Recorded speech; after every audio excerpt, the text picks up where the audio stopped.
प्रणाम ओडिशा।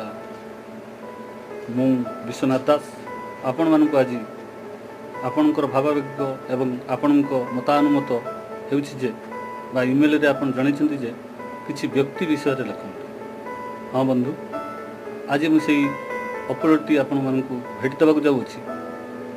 व्यक्ति आपण सब्सक्राइब ईमेल एवं बेल आइकन दबाई दिंतु, सब्सक्राइब कर दिंतु एवं लाइक बटन दबाई दिंतु।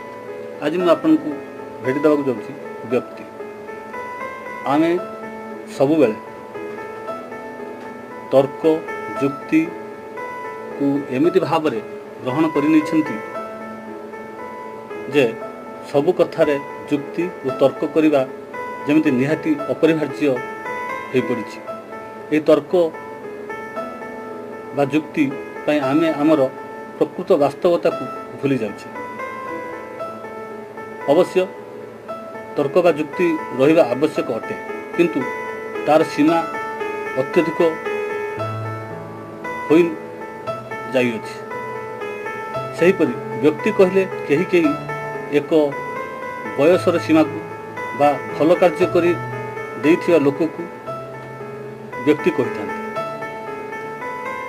वरं यह भाविबा यह कहिबा संपूर्ण भूल अटे। व्यक्ति कहले एक निर्दिष्ट समय बयस न थाए, केवल जहाँ से व्यक्त करिथाନ୍ତି सेथिपई व्यक्ति कहा जाए। अर्थात मनर गति ज्ञानर गाथा कार्यर दक्षता उपर निर्भर करे। से भल भाव ए संसार रे समस्त कार्य को ठीक रूपे व्यक्त करि पारे, से होछि व्यक्ति। खाली व्यक्ति कहले भूल होई जिवो। ता पाखरे व्यक्त हेउथिबा कार्य और तार व्यवहार संबंध रे सूचना मध्य रही, किंतु आमे सब बेले आम चिंताधारा को नहीं आमे गति करुछे।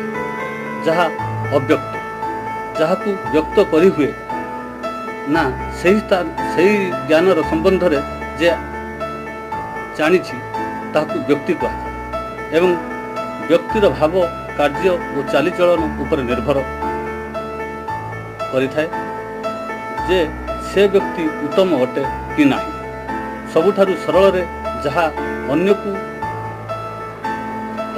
जहाँ अव्यक्त ताहाकू ही व्यक्त जे करिथांती से व्यक्ति, अर्थात जहाँ द्वारा जे कोनोसी गुणर ज्ञानर परिप्रकाश होता है, से अव्यक्त को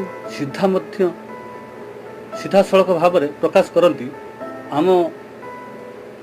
आम मानकु जे पथ प्रदर्शक होता से होउछन्ति व्यक्ति। आपण मानकु व्यक्ति विषय कहली, आपण माने लाइक बटन दबाई देवे, सब्सक्राइब करेंगे, बेल आइकन दबाई देवे, ईमेल एसएमएस एवं फोन जरिया एवं कॉल करेंगे। रही नमस्कार।